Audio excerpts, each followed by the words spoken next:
Hello, I'm Michael Redmond, professional Go player. In this video, I'm going to show you how to deal with the tricky invasion on the right side. So my goal in this video is going to be to show you a sequence for black that's going to work in most board positions. That said, let's take a look at the overall position. Here we have this opening. You might say, I've seen this before, and I sort of hope so because I used this exact board position to make a video fairly recently describing what black does when white invades at the 3-3 point. So that was called How to Deal with the Annoying 3-3 Point Invasion. And if you don't see a link somewhere at the top of the screen, I will put a link in the description of the video, so you should be able to find it there.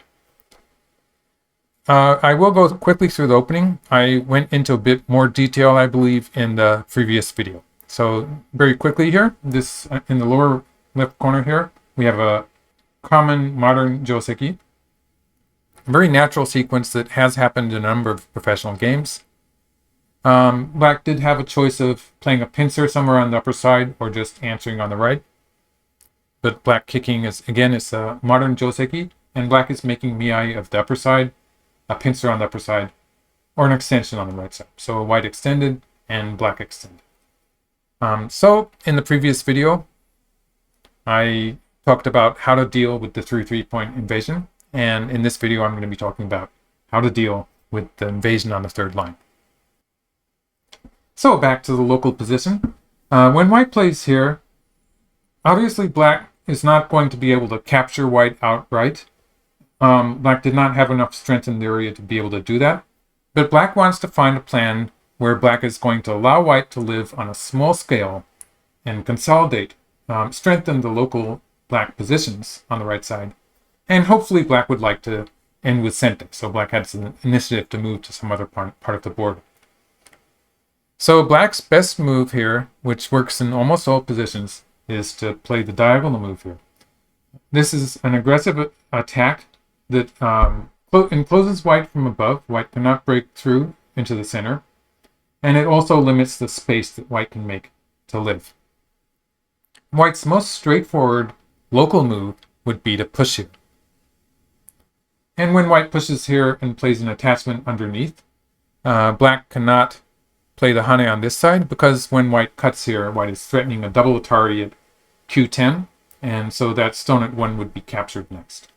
So black's not going to do that, but black is just going to cover on this side. When white pulls back, black connects the cutting point. After this, it's actually white who has to be careful, because if white just slides here, and black plays here, it's not as if this is going to die, but it's going to be a bit painful for white. White's going to have to work fairly hard to make the 2-eye shape here. So it's actually better for white to peep here. When white peeps, my advice is that black should just simply connect. And we get to this variation here, where white can play the vital point on the second line, and white has a good shape to make life. You might notice that black has solid positions on both sides, so most important, black's corner group is already alive with about 10 points of territory, so black can play away. So black would choose a big point. With such solid shapes on the right side of the board, black would probably be looking for somewhere on the left side of the board to play a big opening point. Now we can go back a few moves and let's take a look at another way for white to play when black encloses white here. Another tesuji, or good shape for white, would be to peep here. And this also would be an attempt to directly save that stone that white has on the side. And again, I'm going to suggest that black's best move is to simply connect against that, allow white to connect up, and cover on the corner. It's just a very good solid shape that black is getting here towards the corner. So that's good. And white will actually end up using the same sequence. Although we started with a peep at 1, so the order of moves is different, white will end up using the same sequence to make a living shape. And white plays here. This is alive. And again, black can play away. Let's just take a quick look at the overall position and suggest a point where black can play away too. So in this kind of position, black has a very solid position on the right side, a very solid corner which is 100% alive in the upper right corner. So black doesn't need to add anything to that. And black can just play, for instance, something like this on the left side, starting to build a moyo on that side of the board.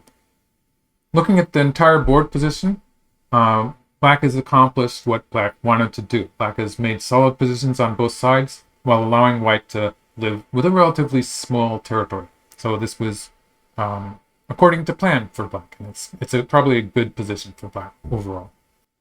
Now back to the local position.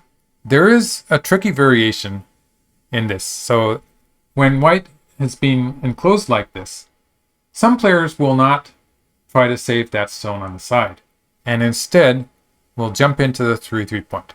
And this is a bit of a tricky move, because if white manages to connect up from the 3-3 point to the stone on the side, then white will scoop out the whole side there, and black will have been losing a lot of territory. So black has to be careful about that.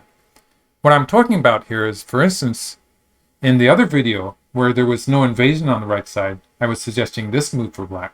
But in this case, where white has a stone waiting here, white can actually link the two stones up. So if white peeps here and black connects and white plays the diagonal move here, this is a very efficient way for white to link up all of white's stones on the right side. Might end up something like this. White's all connected up. Black's group on this side, it doesn't even have two eyes. And so black has to be careful about that. It's just bad for black, however we look at it. So black cannot allow white to connect up to the stone on the side. So this is the big difference between this video and the previous video. While black's basic plan of allowing white to live on a small scale is the same, black does have to be careful of these two stones leaking up. So back to the point where white invaded the 3-3 point. Black has to find a way to cut white off from the upper side, that position on the left, at the same time as cutting white off from the stone on the side. So black's strongest move is to play here. This is a case where this is a very effective move. This is cutting white off from the group on the left, and it's also making it impossible for white to connect up to that stone on the side. So just to show this variation to start with, this is actually bad for white. White control there, but black has a very nice shape there with the hanging connection. So that's working perfectly for black.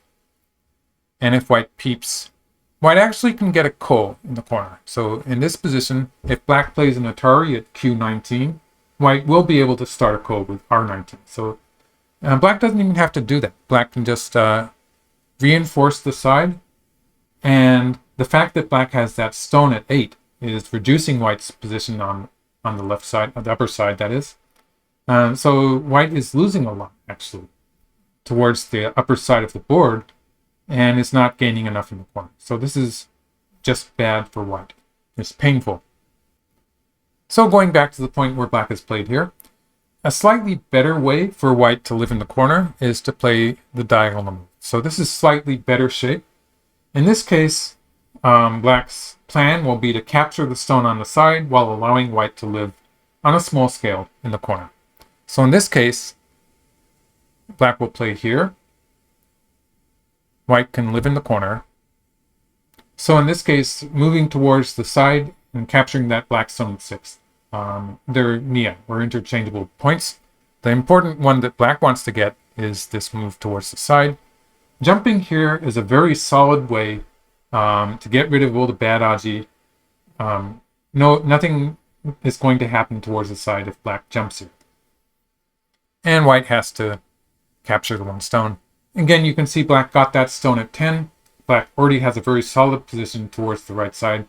Black can play away, take some big point on the left side of the board, like we were looking at earlier. If white plays the knight's move here, for instance, this is a bit more tricky, but if you look closely, black can now cut off that stone at 1. So black will just push through here and cut off the one stone there.